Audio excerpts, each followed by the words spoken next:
Good afternoon. Welcome. Wealth building's cool in wealth building school. And boy, have we got some interesting things to share today.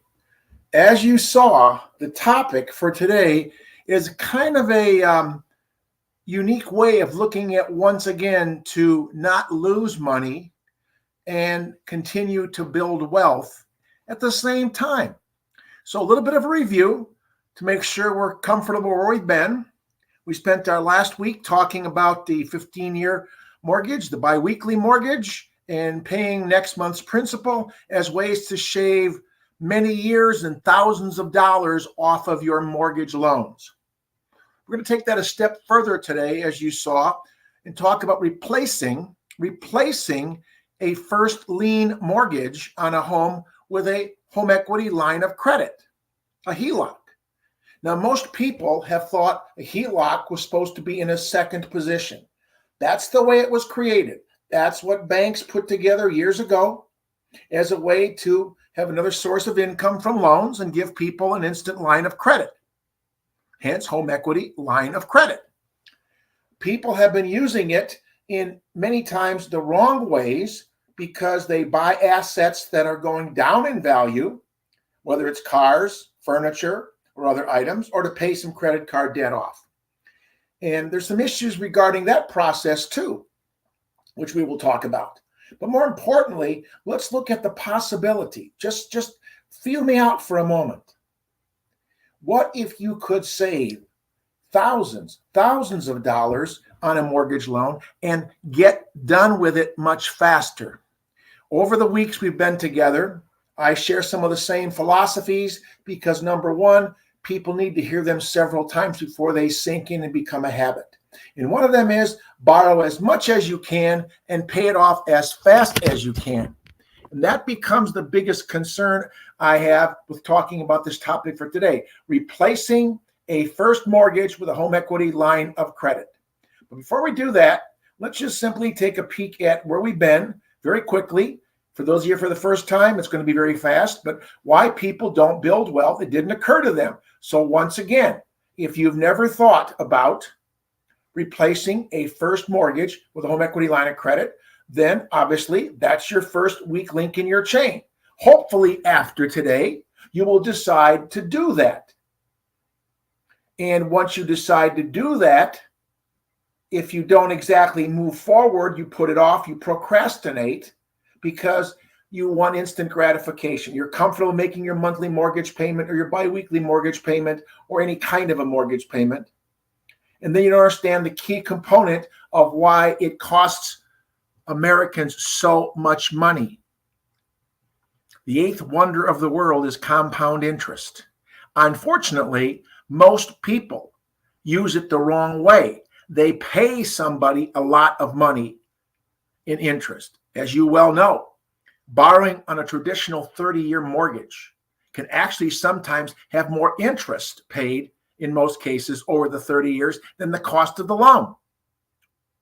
And your flexibility in doing things is hampered by the way it's structured to take care of the financial institution making their profits. That's why, as we said a few weeks ago, you don't hear much about the biweekly mortgage or paying additional principal because those are things that don't help the lender out. With that said, very simply, we now have the ability to take a look at a topic that, holy cow, I didn't realize that, and move forward. So I want to take a look at the home equity line of credit. First of all, let's take a look at how it works.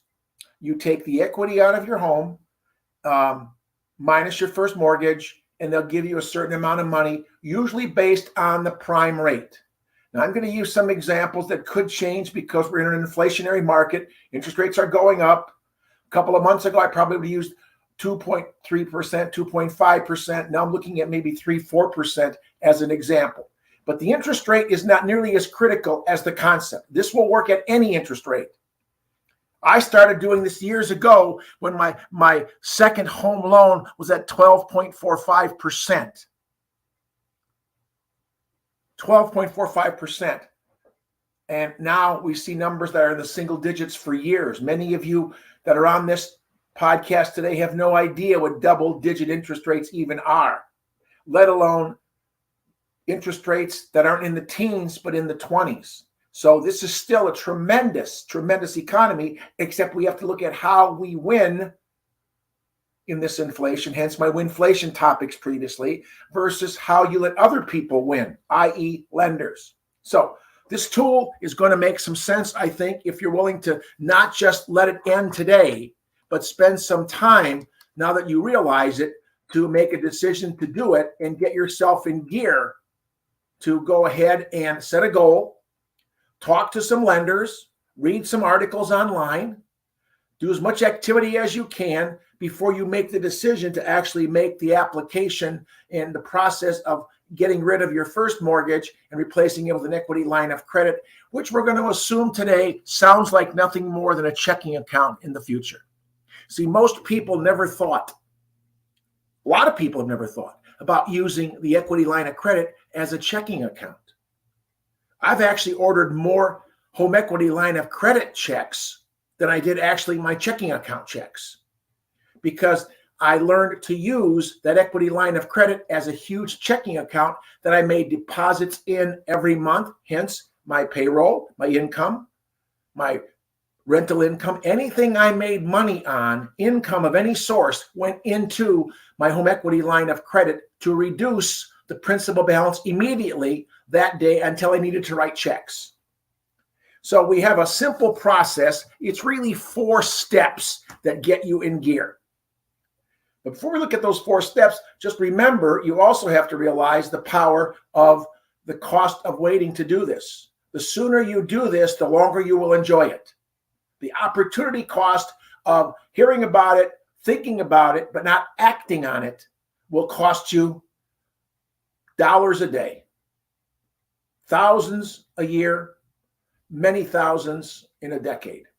Plus, you'll still have a long time to pay your mortgage off.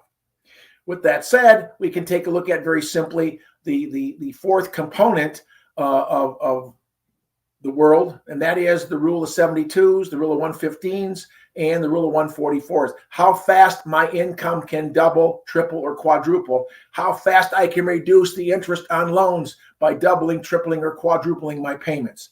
That's not always easier said than done, but it's an opportunity to think, what would happen if I did this, if I did that. See, life, my friends, is a 4-letter word. Right in the middle of life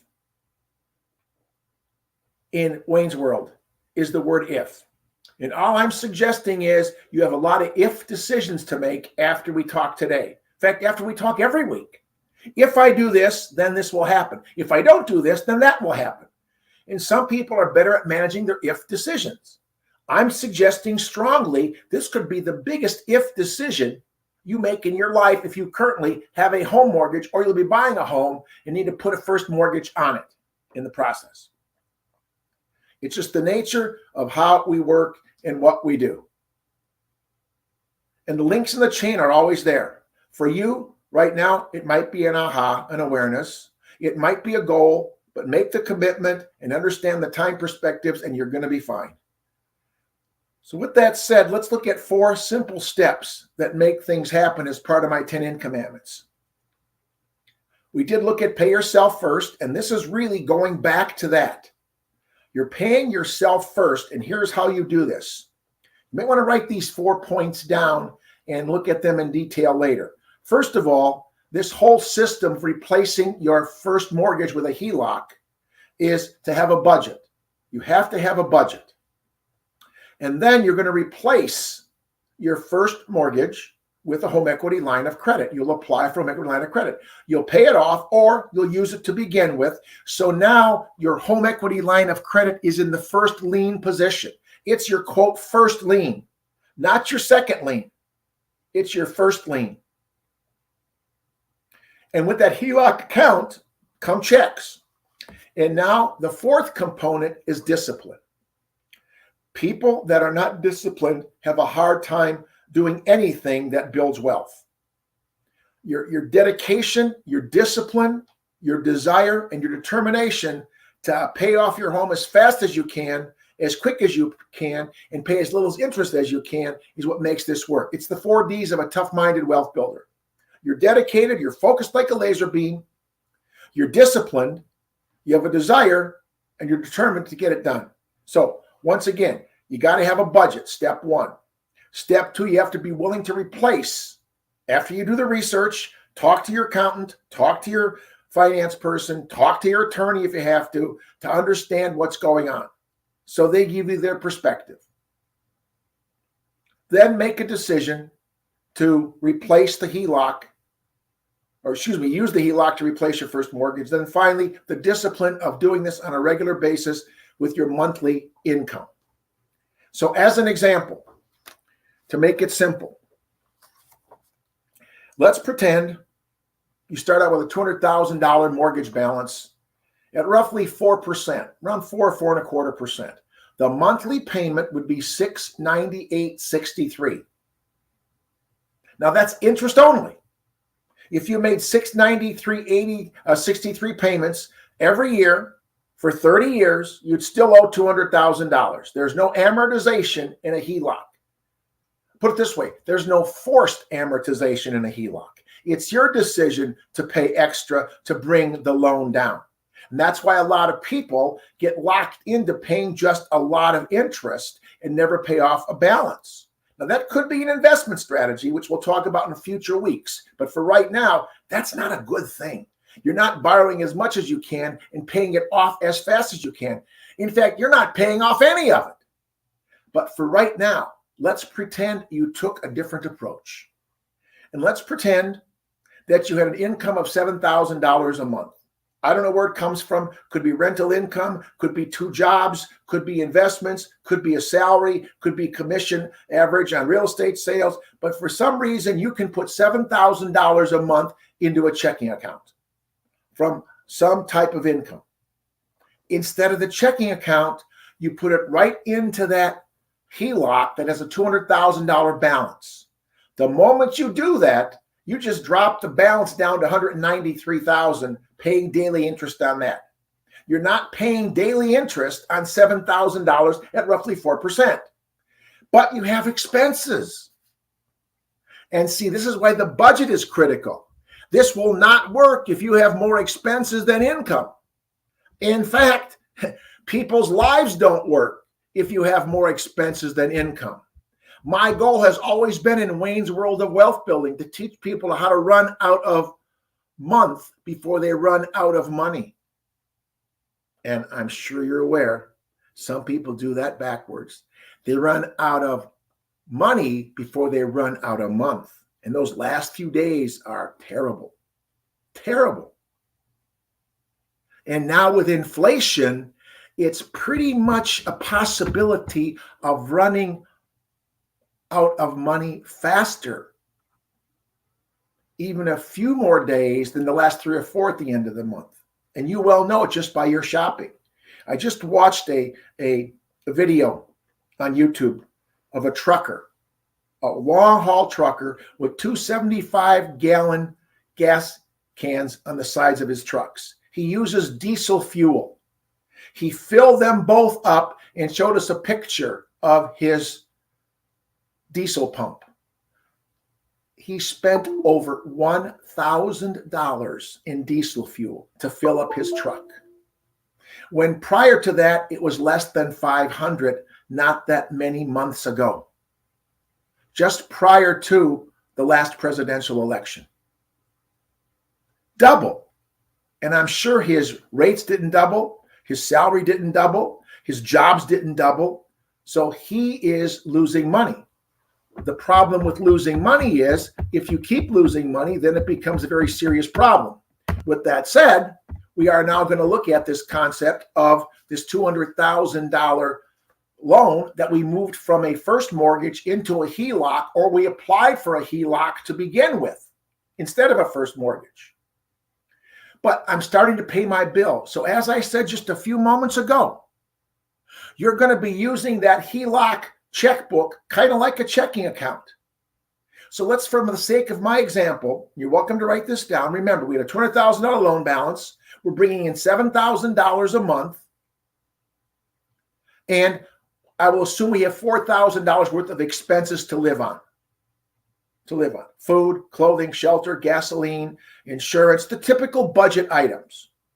So I know that through the month of the $7,000, I'm going to use $4,000 up just to live.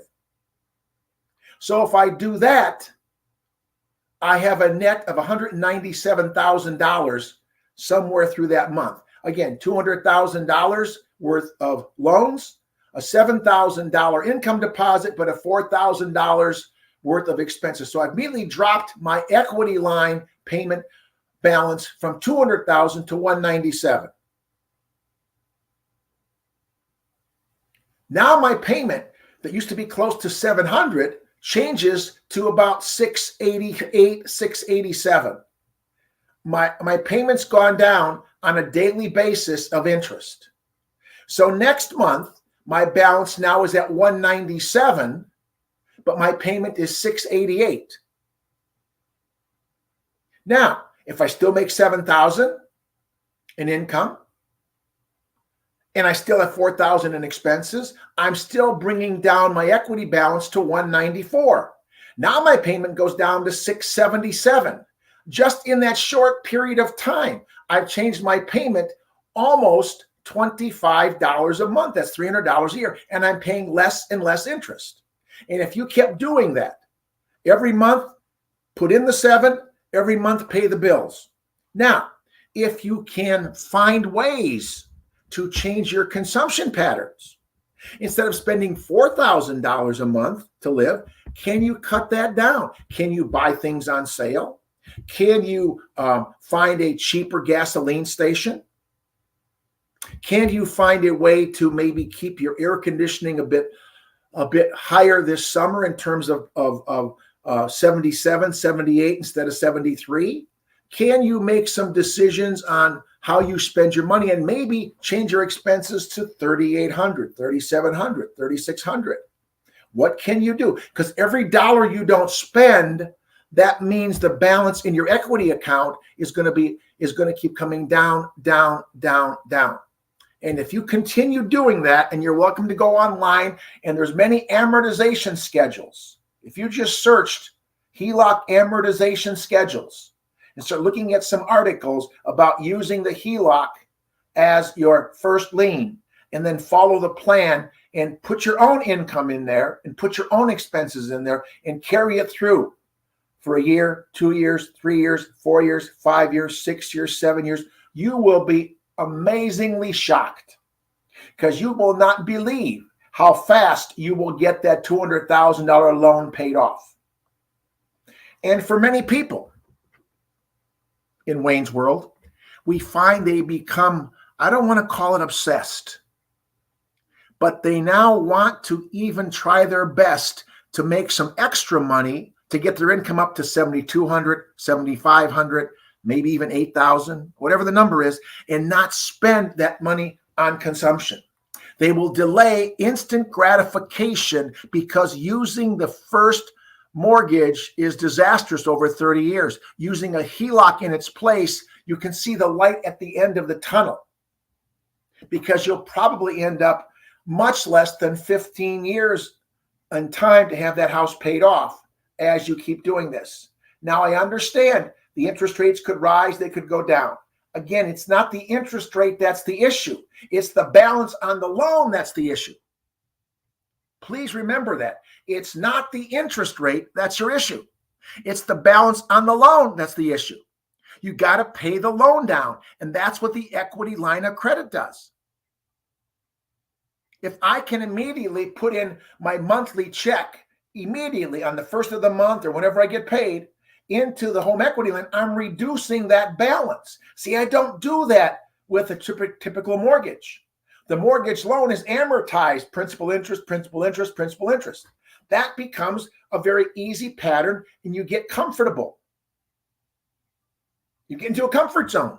I make the same payment every month, or maybe I do it biweekly, but it's the same payment. Here, you're going to be seeing the balance go down, and the balance will continue to go down because every time you put that $7,000 in, or $6,000 or $8,000, whatever your monthly income is.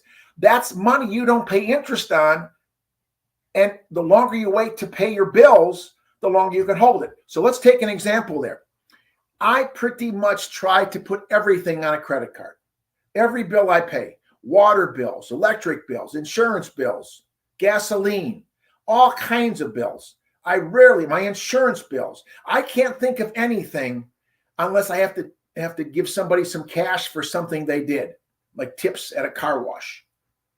But tips at a restaurant go on the card. And I hope you're using your card as that power tool. See, credit is a power tool in a consumer workshop. I'm giving you one more way to accelerate this power tool in the process. So now it's today, the middle of the month. Now, my biggest credit card I use is one that pays me the biggest rebate. And I think you have to realize this. There are loads of credit cards paying lots of rebates. Some will give you 4%, 3%, 2%. Some give you 5%. Sometimes you need different cards for different things. Travel cards, using certain airline credit cards, do good things if you travel a lot. We have cards that are good for gas stations. But the major discoverers, Visas and MasterCards, there are a lot of banks with a lot of different programs. All credit cards are not created equal. Every bank has its own plan. I think I mentioned this a couple sessions ago. I have a Costco Visa card because that's all you can use at Costco. I rarely use my card at Costco because I don't go to Costco that much. I got the card because it's 4% off at gas stations, and it's any gas station. So if I can find a lower priced gas station than Costco, and in my market area, I have several choices. I don't know what choices you have. But I can go to any gas station, and I have other gas stations who offer certain deals. We have a gas station that every Wednesday offers 10 cents off a gallon. So if I'm going to go to my Costco credit card, go to that gas station and get 10 cents off a gallon to begin with, then another 4% on that, this adds up. We're pretty much right around the $5 range in my market area. Some are higher, some are lower, but it's just $5. If I get 10 cents off a gallon, that's $4.90. If I get 4% off that, that's another almost 20 cents. Now I'm 30 cents off a gallon, and I got credits and I got other things happening. But the point is, I use my credit cards, but I also use them in this way. I try to have, no, I can't say that. I have many, many credit cards, probably more than anybody needs.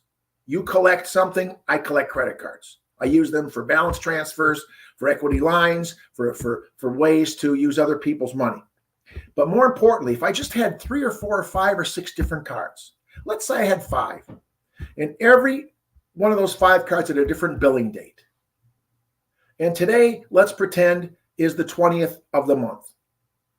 And I just had to spend some money on bills. I had to pay a credit card bill off. I had to pay something off. I got a statement in the mail for my insurance. Let's say I have a $3,000 insurance bill. If I put it on a card with a billing date of the 22nd of May, 2 days from now, that credit card shows up in the mail saying you owe us $2,000 because you bought your insurance premiums. And I got till next month, I've got till June 20th to pay that. If I would have put it on the credit card that had a billing date of the 19th of May, I missed that billing date. That $2,000 doesn't show up until the June 19th credit card bill, not due until the July 19th credit card bill. That $2,000 is sitting in the equity line of credit, reducing the balance of $2,000 at 4% or so for nearly 2 months. See, this is how this starts to accelerate. I hope you can envision that process. Let me do that one more time. I've got a bill I got to pay, no matter what it is. Could be insurance, could be a big utility bill, could be a purchase I bought for the house, needed to do something. But I use the credit card, i.e. the power tool, using other people's money. I like to call it opium. Use opium, other people's money. and I use the day before versus the days after. So I always try to use a credit card that just had a billing date that gives me almost 60 days of using their money. Now, here's why it works with this whole concept. Because that $2,000, $3,000, $4,000, $5,000 that I spent, I don't got to pay for 2 months. That $2,000, $3,000, $4,000, $5,000 is reducing my principal balance on my HELOC. And then I keep depositing my monthly checks. And you have to see this in a total picture. It's too much data to show you. You have to sit down, find an amortization calculator, and start putting your personal numbers in. I'm using 7,000. That could be too low, could be too high. I'm using 4,000 in expenses. That could be too low, that could be too high. Just like we talked about a personal inflation rate a few weeks ago, instead of the core inflation rate or the headline inflation rate, this has to be your program. The key is to have a budget where you have more income than expenses. And you use the HELOC as a checking account. You're writing checks out of this account that's got this money in there that still has a loan balance. And again, because you only have to pay interest, your monthly payment is lower. You can use money to pay down principal, to buy other things, but you'll start to realize the power of this happening in such a way that it will blow you away if you run it for the entire life of your loan. So I would hope that you are feeling what I'm saying, because I'm saying what I feel about this. This has been probably, for me personally, the best thing I learned when I found out we had home equity lines of credit, because those started in my lifetime. They're not all that old. Well, they are kind of old. But the bottom line is, if I never had the capability of letting that account be used as a checking account, I never would have accumulated what I have as fast as I have and did not pay a lot of money in interest rates. Again, that power tool of interest works for me or works against me. So with that said, there's many other examples we could use, but I just wanted to verify, as you make that payment of income into the equity line, you're reducing that balance even for a short period of time. Let's put that in another perspective. Most people that have a home loan have 15 days of grace period. So that also means on the equity line of credit, you don't have that same kind of grace period because interest is accumulating every day. So you got to also switch the way you think. You don't want to wait to pay the equity line. As soon as you put the money in, it lowered it immediately. And every paycheck, every extra source of income, every bonus, dump it into that quote HELOC checking account, for lack of a better word. Because from that day, you just changed the balance on that loan, and interest is calculated a little bit less. We said earlier you went from 698 to 688. You went from 688 to 677. The next month you go from 677 maybe to 660 to 655, then to 633, then to 622. And pretty soon you're under 600 with your payment. And how fast that's going down, the balance is going down. Once again, my friends, it is not the interest rate you need to worry about. That's the smoke and mirrors. That's the red herring. It's the balance you got to get down. It's going to work if interest rates go up 2% or go down 2%. You're still pumping all that money in, and it's going to get there faster, sure, if interest rates go down, but I'm not going to worry about the interest rate. Just like as a personal investor, when I buy an income property at my level, a 2-flat, single family, 4-flat, maybe a 6-flat, I don't look at the interest rate. I look at my cash flow. If I can bring enough money in to offset the interest rates, to have a positive cash flow after I make my mortgage payment and before taxes, it's a good investment to me. But that's me. More importantly, I always want to have money left over. And that's the key to this whole process. So once again, to reiterate, this system will only work, number one, if you have a budget and your income exceeds your expenses. Of course, that's life, because if it goes the other way around, we call that bankruptcy if it goes on too long. And then you have to have that discipline to make that happen by using that HELOC account in a way that you use a checking account. And I know you'll get obsessed if you do this like any normal person. You'll just start seeing this rapid change in the loan balance that you would never see in an amortization schedule. In fact, do this. Once you've looked at the HELOC as a first, doing this plan, putting your income in, paying all your expenses, then run that same $200,000 over a 30-year amortization and see how slow the principal goes down and how high the interest starts and goes down very little. And that's the difference. See, you're changing the balance almost instantaneously on a regular basis until you need the money. And the longer you can postpone paying somebody. So even that chance to buy a piece of furniture with no money down and no payments or 0% for 45 months, take advantage of it and keep that money bringing the home equity line down. I want to hold off paying somebody as long as I can so I don't irritate them and push them beyond repair. And so the credit card process of getting at least 2 months, by having a billing date, you use a card the day or two before it comes that gives you 60 days that money is sitting in that equity line of credit, reducing the interest rate every single day by that amount of money. Could be your property taxes. It could be anything. Could be a remodeling job you did. It could be your groceries. Maybe there's a lot of stuff on sale and you can buy in quantity. Remember, we've been talking of the 5 major ways to winflation with Wayne. It's not inflation if you do it the wrong way. It's winflation if you do it the right way. And so we said gold, silver, diamonds, real estate, and food storage. There's sometimes tremendous deals on companies online selling in quantity, on stores running specials, a number of things. So another whole session, but more importantly, as you look at this process, it really brings up a couple of my 10 commandments. It is paying yourself first. It is not losing money. Don't lose money. And technically, I guess, hopefully, between what you read after you leave here on this topic and what I've been saying, you've actually hired a great brain. Because there's a lot of people that have a lot of this out there in different ways. Very little of it shows up in the banking industry. It's individual people like me who saw this, learned this, and then used this.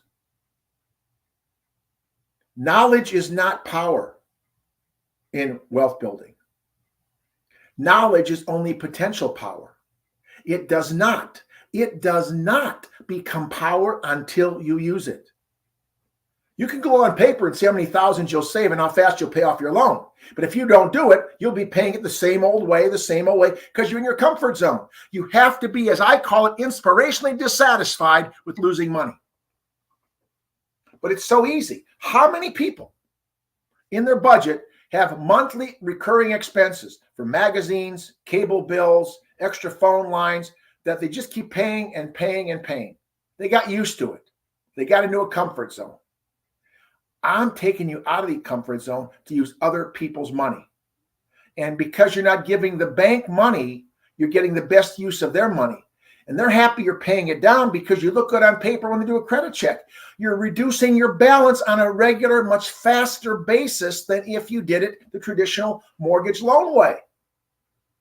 No different than last week when we talked about the 15-year loan.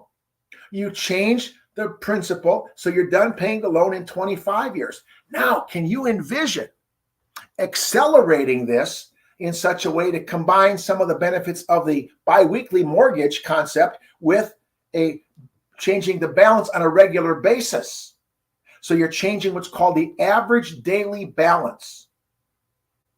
Any extra money, anything you got extra, you got a refund, you got an insurance check, you made some money on something else, you took an extra job, you sold some stuff on eBay or on Facebook, all that money immediately goes into that HELOC account and reduces the principal even for 2, 3, 4 days till you need it. See, the money is working for you versus you working for the money. It's almost like passive income while it's sitting in there because it's working for you. It's reducing your balance every single day. Mortgage payment doesn't do that. You can pay your monthly mortgage payment on the 1st or the 15th, and it still does the same thing in terms of the balance. After that's the penalty on top of that. But no matter what day you pay it on a traditional mortgage, it doesn't make a difference. You just go to the next month as long as you don't get a late fee. See, that has got to be something that has to say, whoa, that's an aha moment, Wayne. Thank you. I never realized that. Yeah, it is. It doesn't make a difference. We're here if I can put the money in on the 1st instead of the 15th. That's 2 weeks. If I don't have to use the money until the 15th instead of the 1st, that's 2 more weeks. 2 weeks here, 2 weeks there. That adds up. If I can save 2 weeks or benefit from 2 weeks in a 52-week period of a year, that's 26 cycles that I'm saving money or making more money. And that's what adds up. It's hard to envision. Kind of like the rule of 72s. My money doubles as fast. The rule of 115s, money triples as fast. The rule of 144s, my money quadruples as fast. It's hard to visualize. So, review, summary. Pay yourself first immediately. All into a equity line of credit, a HELOC, instead of fully tax deductible because you're using it for your home. There are some limitations of using it for other things, but you're paying your bills. You're paying your bills. And you should be okay, but consult your tax advisor to make sure. I've been doing it for years. I've been audited for years. They see my accounts. They see what I'm using. It's a first lien position. That's the difference. See, it's not a second lien position. It's a first lien position that has interest changing daily. So with all those factors into play, your accountant and your financial advisor can surely explain to you what I'm trying to say so you're comfortable with it. I hope you trust me, but I want you to verify. That's the secret. Because maybe you missed something I said or didn't get it right, and they can clarify, comment, or question. Send me a chat. Send me an email if you got some questions. Tell me the success of it. But more importantly, realize the power of having that particular ability to do that in the process. Now, with that said, we can take it to the next level.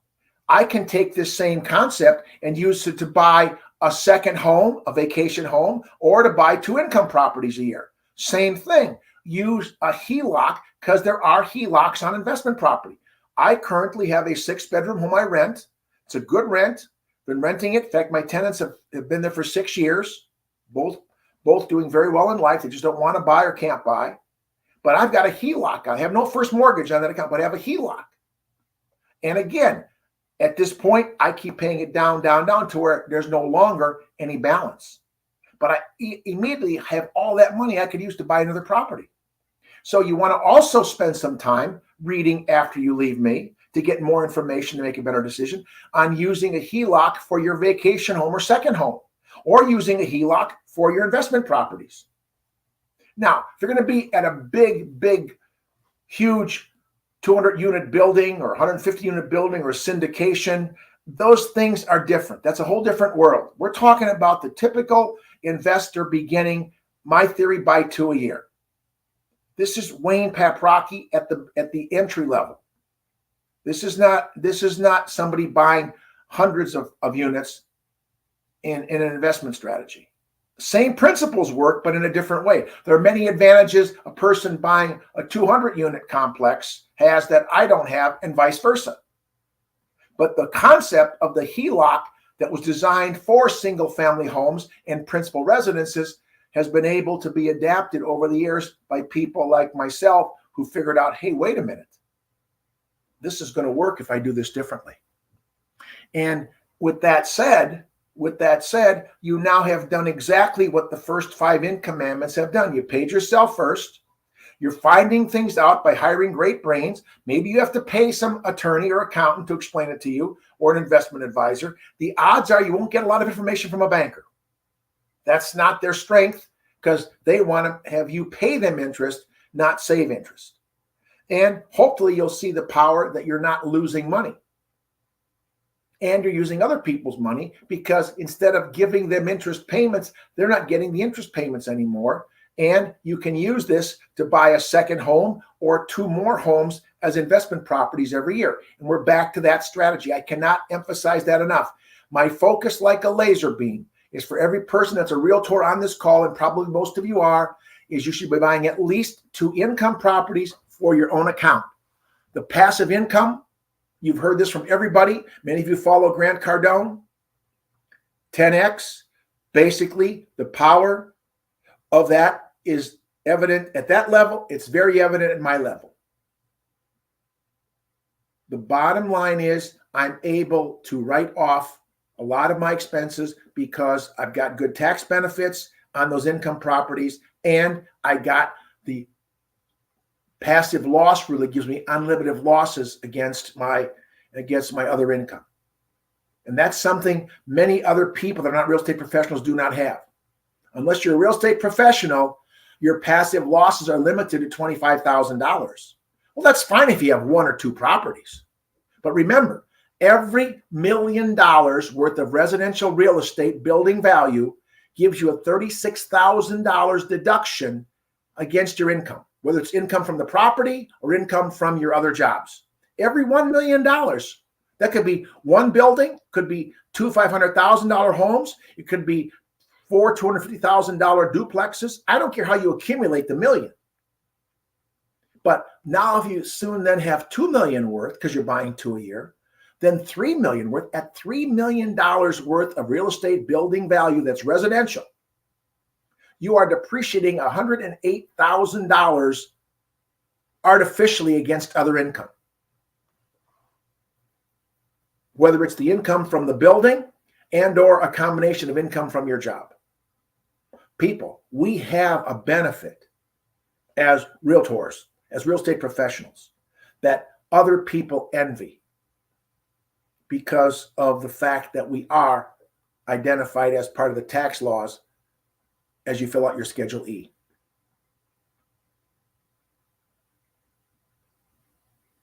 With that said, that brings up the next point in our discussion. And that is, because you're avoiding taxes like poison, you are getting less and less and less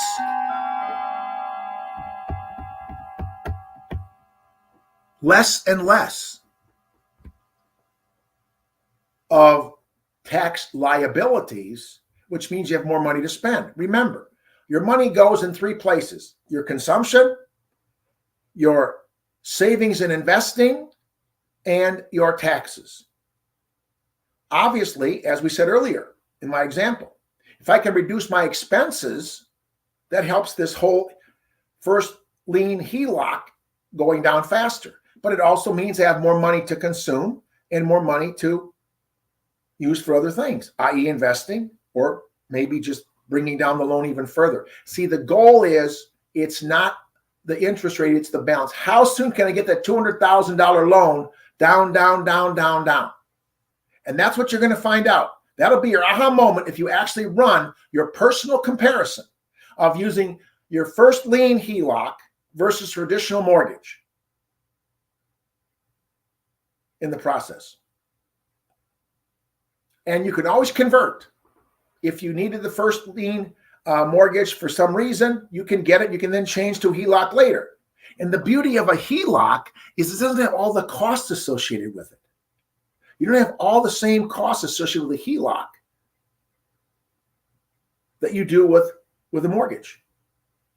So I could go on, but it still boils down to the basic 4 things. You've got to be able to realize the power of wealth building. And the first step in using this is your income has to exceed your expenses. The second thing is to look at the comparison of replacing it right now or for your next first home loan, and realize the power of the HELOC in the first position. That really is the part that people haven't thought about for the longest time. And HELOCs were never designed for that person, but someone years ago, God knows who it wasn't me, started thinking about this and said, wait a minute, this tool here is not being used properly. Just like many of you have tools in your junk drawer, or tools in your toolbox, or tools in your kitchen appliances you're not using properly in the process. I mean, I found one of the best back scratchers. It's nothing to do with wealth building. You know what the best back scratcher is for Wayne and Wayne's World? And I know it has to be brand new and clean. Don't take one you already have around the house, but just try it. A toilet brush. A toilet brush is the best back scratcher for the cheapest amount of money. It's not 4 fingers that scratch. It's all these soft bristles, long handle. See, I found a different use for a toilet brush.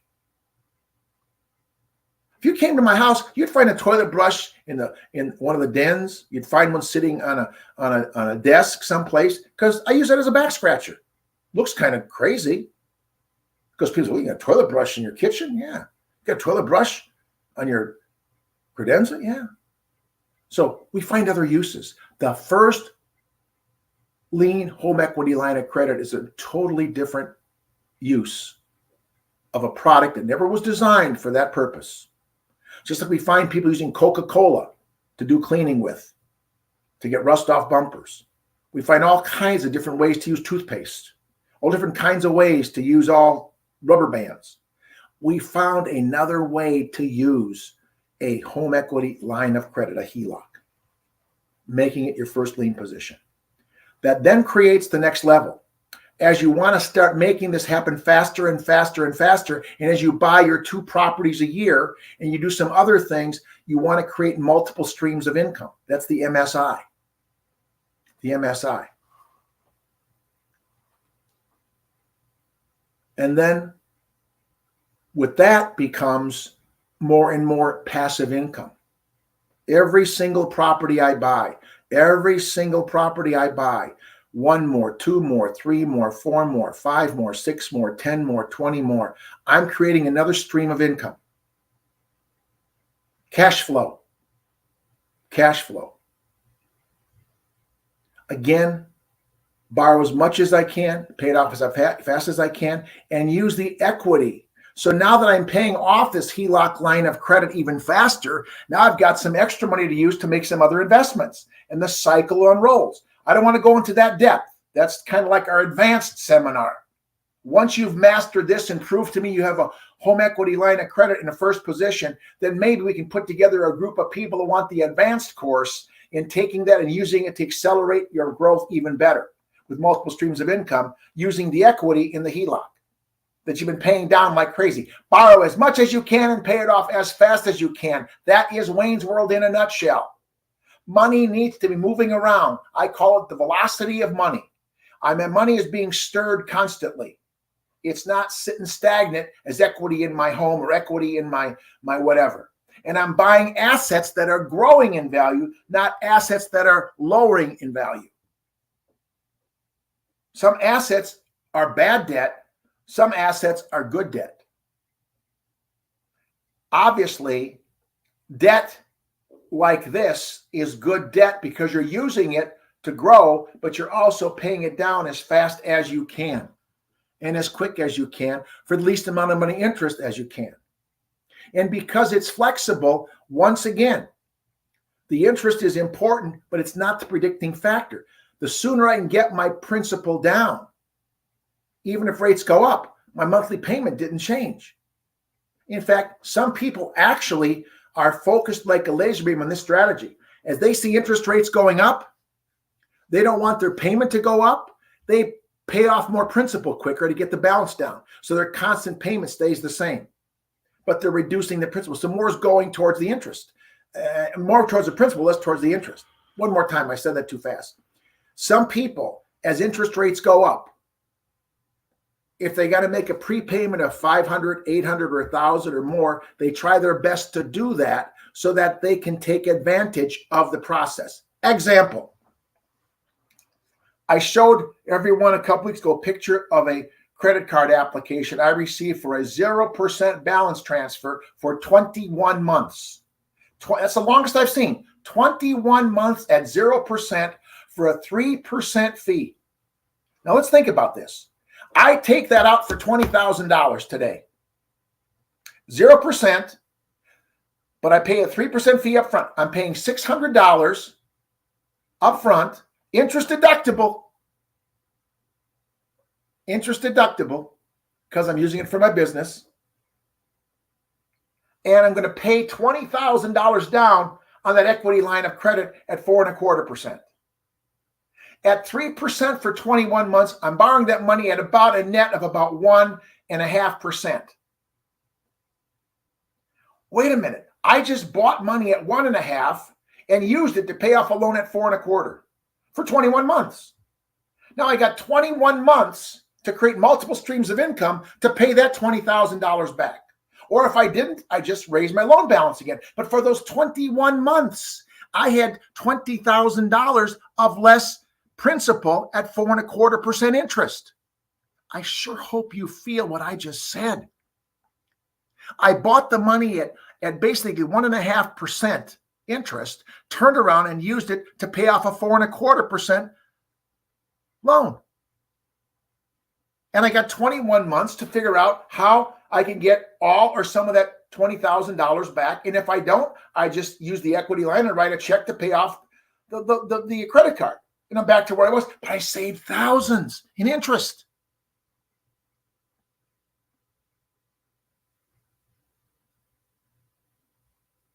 There's no greater pressure than the pressure of silence.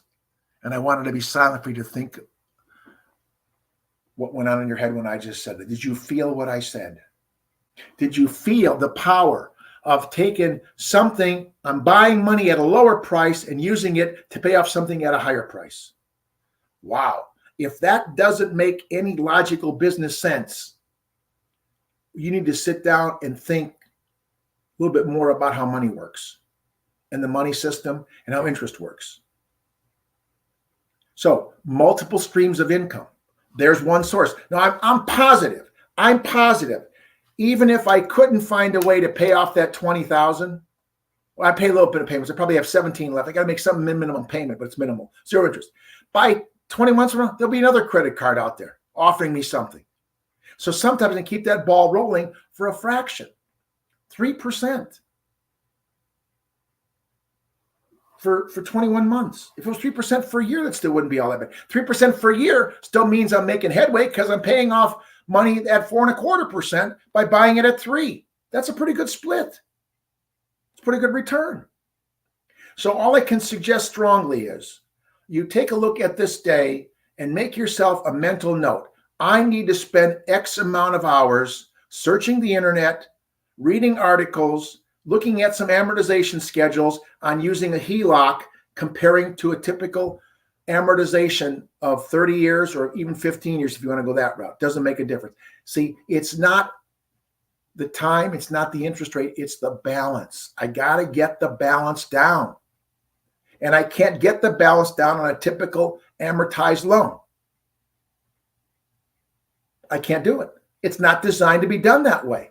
You can run an amortization schedule on a 30-year mortgage. I'll bet you'll be shocked to realize that after the first 15 years of payments, halfway through, you still are paying less principal a month and more interest a month. It's getting closer. The break-even point is beyond 15 years. For 15 years, people are paying more interest every month and reducing the loan. And that's why the biweekly mortgage worked a couple of sessions ago, because it gets rid of it faster. Again, you've got to get the balance down faster. This, to me, the first lien home equity line of credit is the fastest way I'm aware of. If somebody knows a faster one, by gosh, let's talk. If you've got a better way faster, I will fly you to Illinois and let you spend a weekend here at my expense. If you can show me a better, faster way to use a first mortgage that's better than using the HELOC as the first lien. Couple with other ones, astronomically faster and quicker. But that's it. Now we got a few things left to talk about with the 10 income commandments. So let's just do a quick review just to make sure we got a couple of key things down from today. And I think we can call it a Friday here with Wealth Building is Cool and Wealth Building School in the process. We said pay yourself first. This starts the whole process. We then said, not only paying yourself first, we said to hire great brains. And again, you may not have to pay them or not pay them a lot. There's a lot of free material on the internet that some people charge for. Everybody that's running our daily sessions through the Culhane group is offering our information to hopefully make you a better person. And it's totally our privilege and honor to have you listen to all of us. Not just one or two of us, but all of us. Every single topic from Monday through Friday on that whole weekly schedule is so powerful, so appropriate, and so useful beyond a shadow of a doubt. Those are great brains that you have waiting for you to use. Then we talked about don't lose money. Again, if you're wasting money paying interest, you're losing money.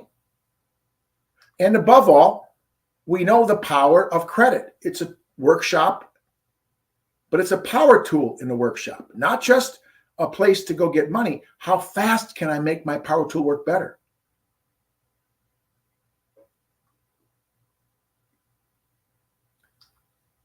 We talked about owning 2 homes as an investment.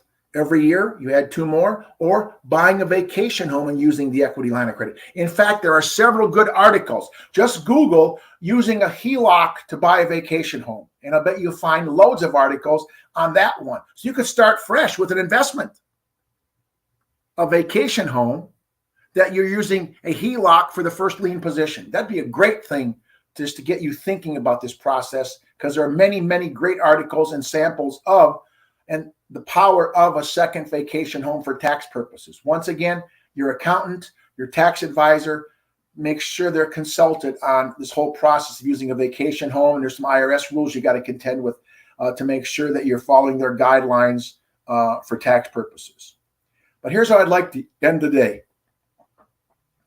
I'm of the opinion that we're going through a lot of changes, as you well know. And to me, the past is history and the future's a mystery. I never expected to pay that kind of money at a gas tank a year ago. I can't believe it. I never thought I had to pay that much money for eggs, and God forbid the ladies and people that need formula to what they're going to be paying. But what was isn't.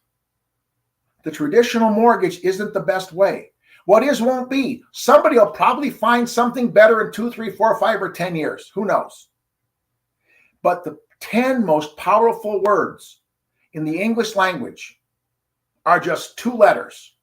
They're the most powerful words that will tell you you're going to do something with this, because you cannot do my goals, my friends. This has to be your goal. You have to want to replace your first mortgage with a HELOC. I've done that. I played that game. I've been at that rodeo. What was isn't, what is won't be. If it is to be, it is up to me. You have to do a goal that becomes yours. You cannot do my goals. But those goals will give you energy. I'll bet you some of you will get right off this call and get right on Google searching for that vacation home issue or the amortization using a HELOC as a first lien, or reading some articles about it. Then my job was done for today. I'm happy. You're happy. In fact, we're all happy. And what a better way to end a Friday than to say, let's be happy. So I'm happy I was here. I hope you were happy you were here. And I can't wait to surprise you next week with a new topic to continue in Wealth Building School, because wealth building's cool. Thank you. Enjoy your weekend. Be safe.